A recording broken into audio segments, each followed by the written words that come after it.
Welcome parents. दोस्तों, एक mother हैं, उन्होंने मुझे एक मैसेज किया, शिखा सोरेन इनका नाम है, कि बच्चे को खांसी जुकाम हो जाए तो उसे क्या खिलाएं। यूजुअली ऐसे टाइम पे बच्चों की भूख कम हो जाती है और ऐसे टाइम पर उनकी डाइट कैसी होनी चाहिए कि उनकी जो रिकवरी है वो फास्ट हो, उनकी इम्यूनिटी जो है वो स्ट्रांग हो। तो आज के इस वीडियो में मैं आपको ये बताऊंगा कि खांसी जुकाम के टाइम पर, ऐसे इन्फेक्शन के टाइम पर बच्चे को क्या खिलाना चाहिए, क्या नहीं खिलाना चाहिए, और साथ में 2 से 5 साल के बच्चों का एक सैंपल डाइट चार्ट भी दूंगा एक दिन का, कि इस तरीके से आप इसको मैनेज कर सकते हैं। तो उससे पहले कि मैं वीडियो की शुरुआत करूं, उससे पहले मैं कुछ ऐसी मिस्टेक्स जो कि पेरेंट्स कॉमनली करते हैं ऐसे टाइम के ऊपर, वो मैं हाईलाइट करना चाहूंगा। Number 1, force feeding. बच्चा कुछ खाना नहीं चाह रहा है लेकिन उसको फोर्स किया जा रहा है, चाहे वो काढ़ा ही पिलाया जा रहा हो, उसको बहुत जबरदस्ती उसके साथ कुछ नहीं करना है। नंबर 2, मैंने खुद ने पर्सनली इसको देखा हुआ है खूब, बच्चे को ऐसा खाना खिलाया जा रहा है जो कि बिल्कुल खराब होगा, उसकी इम्यूनिटी को वीक करेगा। जब हम उनसे कहते हैं कि ये मत खिलाओ तो वहां से रिप्लाई ये आता है पेरेंट्स की तरफ से कि बच्चा कुछ नहीं खा रहा तो सोच रहे हैं कि ये तो खा ले, चाहे वो चिप्स है, चाहे वो नमकीन है, चाहे वो बिस्किट्स हैं। इनका यदि आप उपयोग करेंगे तो आपका बच्चा और ज्यादा सिक होगा। इसके अलावा पानी का ध्यान नहीं रखा जाता। हाइड्रेशन बहुत इंपॉर्टेंट है, आप सभी मदर्स को ये चीज समझनी होगी। जब यदि आपका बच्चा बीमार है तो water is the first medicine. आप हाइड्रेशन का बहुत ध्यान रखिए, उसके शरीर में पानी की कमी नहीं आनी चाहिए। पानी जो है उसका म्यूकस है, उसको क्लियर करने में, नेजल कंजेशन के अंदर, हर जगह पे, उसकी इम्यूनिटी में हर जगह पे काम आएगा। तो ये कुछ कॉमन मिस्टेक्स हैं, आप याद रखिए। यदि आप ऐसा कर रहे हैं तो बिल्कुल मत कीजिए। हाँ, एक और जिसको मैं मिस कर गया था, बहुत सारी मेडिसिन का उपयोग कर लेते हैं, जरा सा नाक बाहर नहीं कि उसके बाद दवाइयों की लाइन लग जाती है। बहुत दवाइयां देने की जरूरत नहीं है, बिना डॉक्टर की सलाह के कोई दवाई मत दीजिए। तो चलिए फूड की बात करते हैं कि ऐसे टाइम के ऊपर जहां पर कोल्ड एंड कफ हो रखा है, ऐसी डाइट जो कि इजीली डाइजेस्ट होने वाली हो, अच्छे से सुनिएगा, ऐसी डाइट जो इजीली डाइजेस्ट हो प्लस इम्यूनिटी को बढ़ाए, ऐसी डाइट मेरे बच्चे की बॉडी के अंदर जानी चाहिए। वार्म लिक्विड्स नंबर 1, ऊपर से बता रहा हूँ नीचे तक। वार्म लिक्विड्स जो है, जैसे क्या हो सकता है, मूंग दाल का सूप हो सकता है, वेजिटेबल सूप हो सकता है, आपके पास में राइस वाटर है वो हो सकता है, पतली खिचड़ी जैसे है बिल्कुल वो हो सकती है। तो ये थोड़ा सा वार्म, थोड़ा गर्म रहेगा तो वो नेजल कंजेशन के अंदर बहुत फायदेमंद रहेगा। ठंडी चीजों से बचना है तो वार्म लिक्विड्स दे सकते हैं। सॉफ्ट फूड्स में क्या हो सकते हैं, सूजी का उपमा हो गया, जैसे सूजी का दिया जा सकता है, हलवा सूजी का बना दिया, ओट्स का पॉरिज वगैरह है ये बना सकते हैं, दाल चावल दे सकते हैं। इसके अलावा चावल और घी जो है वो उसकी डाइट में दिया जा सकता है।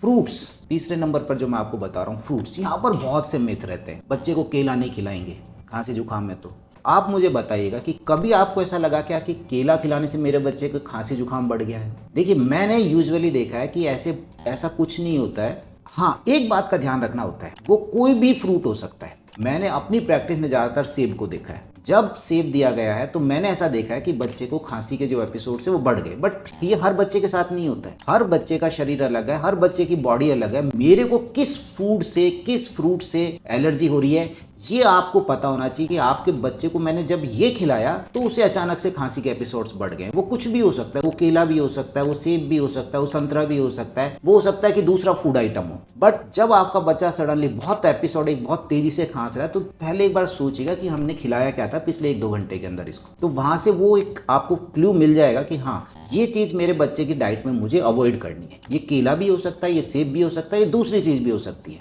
लेकिन एक लेबल नहीं लगाना कि केला मुझे नहीं खिलाना है। आप बहुत कम मात्रा में पहले दे करके देख लीजिए, पता चल जाएगा। यदि फूड एलर्जी हुआ तो बच्चे को इसके एपिसोड्स आ जाएंगे। तो डाइट के अंदर फ्रूट जो है, चाहे वो पपीता है, और मैं ये कहूंगा कि विटामिन सी रिच फ्रूट्स हैं, जैसे कि आपके पास में अमरूद है, आपके पास में संतरा है, या फिर आपको जो बच्चे को जो भी आप खिचड़ी दलिया बना रहे हैं उसमें नींबू निचोड़ दीजिए, जैसे विटामिन सी जाए। विटामिन सी एक बहुत अच्छा एंटीऑक्सीडेंट है, आपके बच्चे की इम्यूनिटी को बढ़ाएगा, बीमारियों से बचाएगा। तो फ्रूट्स की मैंने बात कर ली है।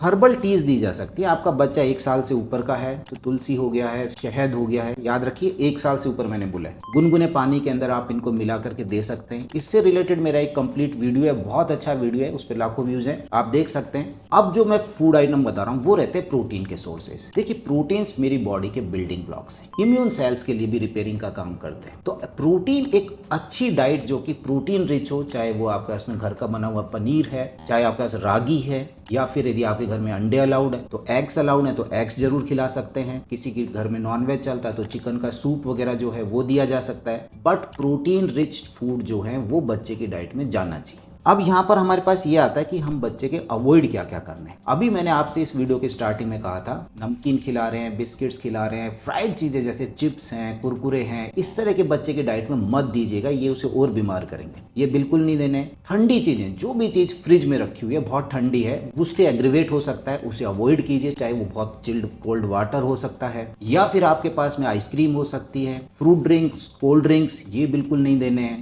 बाहर से लाया हुआ कोई पैकेज जूस है वो नहीं देने हैं। शुगर वाली कोई स्नैक्स है वो नहीं देनी है। लास्ट में एक और आइटम जिसके ऊपर बहुत चर्चा रहती है कि दही, दही दे कि नहीं दे। अगेन मेरी ओपिनियन इसमें वही है, ताजा दही है, फ्रिज का रखा हुआ नहीं है, ठंडा बिल्कुल नहीं है। आप बच्चे को थोड़ी मात्रा में दे के देख सकते हैं। मैंने काफी देखा है, किसी को कुछ नहीं होता है। हाँ, अगर वो फूड एलर्जी के अंदर हुआ तो वो उसके साथ में यदि बच्चा खांसता है तो उसके बाद में उसके यदि इस तरह के एपिसोड्स आते हैं तो मत दीजिए। वो दही भी हो सकता है, वो छाछ भी हो सकती है। तो पहले एक लेबल नहीं लगाना कि दही देना ही नहीं है। ताजा दही है, सही है, थोड़ा देकर देख लीजिए और बच्चा एक्सेप्ट कर रहा है, उसे कोई एपिसोड्स नहीं आ रहे, आप दे सकते हैं। तो ये चीज मैंने आपको बताई कि क्या देना है क्या नहीं देना है। अब मैं आपको 2 से 5 साल के बच्चे का एक सैंपल चार्ट बता देता हूँ। बच्चा सुबह उठता है मॉर्निंग के अंदर, 1 साल से ऊपर का बच्चा है, मैंने बताया कि 2 साल से 5 साल का बता रहा हूँ मैं। गुनगुना पानी, उसके साथ में शहद। देखिए शहद को 1 साल से पहले यूज नहीं करना, इससे एक खतरनाक बीमारी हो सकती है, इन्फेंट बॉटुलिज्म। उसके बारे में मेरे शॉर्ट वीडियोज भी हैं, उसको आप देख सकते हैं। तो मॉर्निंग में हमने उसे गुनगुना पानी दिया, साथ में थोड़ा शहद दे दिया है। ब्रेकफास्ट के अंदर मैंने उसे कोई सूजी का उपमा बना दिया है या ओट्स का पॉरिज दे दिया है। मिड मॉर्निंग में कोई भी एक तरह का फ्रूट, चाहे वो आपका पपाया है, चाहे वो ऑरेंज है, वो दे दीजिए। लंच के अंदर मूंग दाल की खिचड़ी प्लस घी, इसको मिला करके दे सकते हैं। इवनिंग में एक सूप दे दिया, वेजिटेबल का सूप दे दिया है, दाल या राइस वाटर कुछ एक सूप बना करके दे दिया है। डिनर के अंदर दाल चावल दे सकते हैं आप, रागी का कोई आइटम दे सकते हैं, वेजिटेबल दलिया दिया जा सकता है। और सोने से पहले गोल्डन मिल्क, यस, हल्दी डाला हुआ दूध जो रहता है, तो गोल्डन मिल्क का भी अपना एक बहुत अच्छा मेडिसिनल यूज है, आप उसे दे सकते हैं। तो यहाँ पर ये मैंने आपको एक सैंपल चार्ट जो है ये आप बताया है, आप इस तरह से उसे यूज कर सकते हैं। जितने भी एक गर्म मैंने जो बताए वार्म फूड, ये नेजल कंजेशन जो है इसको क्लियर करते हैं। जो मैंने प्रोटीन जो इसके अंदर आपके साथ में शेयर करा है, चाहे वो अंडा है, चाहे वो पनीर है, चाहे वो दाल है, ये बच्चे को मजबूती देंगे। उसको आपके पास में जो विटामिन सी वाला जो फ्रूट बताया है, ये व्हाइट ब्लड सेल जो हमारे डिफेंस सेल्स होती हैं उनके फंक्शंस को मजबूत करेगा। एंड हाइड्रेशन, फिर मैं आपको एक बार फिर रिमाइंड करा दूं, हाइड्रेशन का, पानी का बहुत ध्यान रखिएगा। हर 20 से 30 मिनट के अंदर बच्चे को कुछ स्मॉल सिप्स ऑफ वाटर देते रहिए। हाइड्रेशन बहुत मेंटेन करना बहुत जरूरी है, उसकी बीमारी में रिकवरी को फास्ट करने में, इम्यूनिटी के अंदर। अगर आपका बच्चा 1 साल से ऊपर का है तो उसे स्टीम दीजिए, स्टीम इनहेलेशन बहुत बढ़िया रहेगा, कोई साइड इफेक्ट भी नहीं है और उसको क्लियर करेगा नेजल कंजेशन वगैरह को। रूम जो आपका है उसको बहुत चिल्ड मत रखिए, उसका एक प्रॉपर अच्छा एक टेम्परेचर पे रखिए, ना बहुत ठंडा हो रहा है ना बहुत गर्म हो रखा है। तो ये कुछ फूड से रिलेटेड और एक जनरल गाइडलाइन मैंने आपके साथ में, एक जो मेरे थॉट्स थे वो मैंने आपके साथ में शेयर करें कि यदि बच्चा को खांसी जुकाम है तो हमारे को उसके डाइट कैसी होनी चाहिए, उसे क्या खिलाएं क्या नहीं खिलाएं, और खिलाना ये है तो क्यों खिलाना है। तो आई होप कि ये मैं जो मेरा वीडियो है ये एक इन्फॉर्मेटिव रहा होगा, आपको पसंद आया होगा। आपसे मैंने एक सवाल पूछा है, कमेंट सेक्शन बताइएगा, आपने कभी ऐसा महसूस किया है कि मैंने जब ये फूड मेरे बच्चे को दिया गया तो उसको खांसी बढ़ गई है, बहुत ज्यादा हो गई है? ऐसा क्या है? सेब हो सकता है, केला हो सकता है, दही हो सकता है। हर एक मदर जो है प्लीज आप अपने थॉट्स जो है वो शेयर कीजिए, कमेंट कीजिए। वीडियो अच्छा लगा है लाइक कीजिए, शेयर कीजिए इस वीडियो को। चैनल को अभी तक सब्सक्राइब नहीं किया है तो प्लीज सब्सक्राइब करें। Thank you.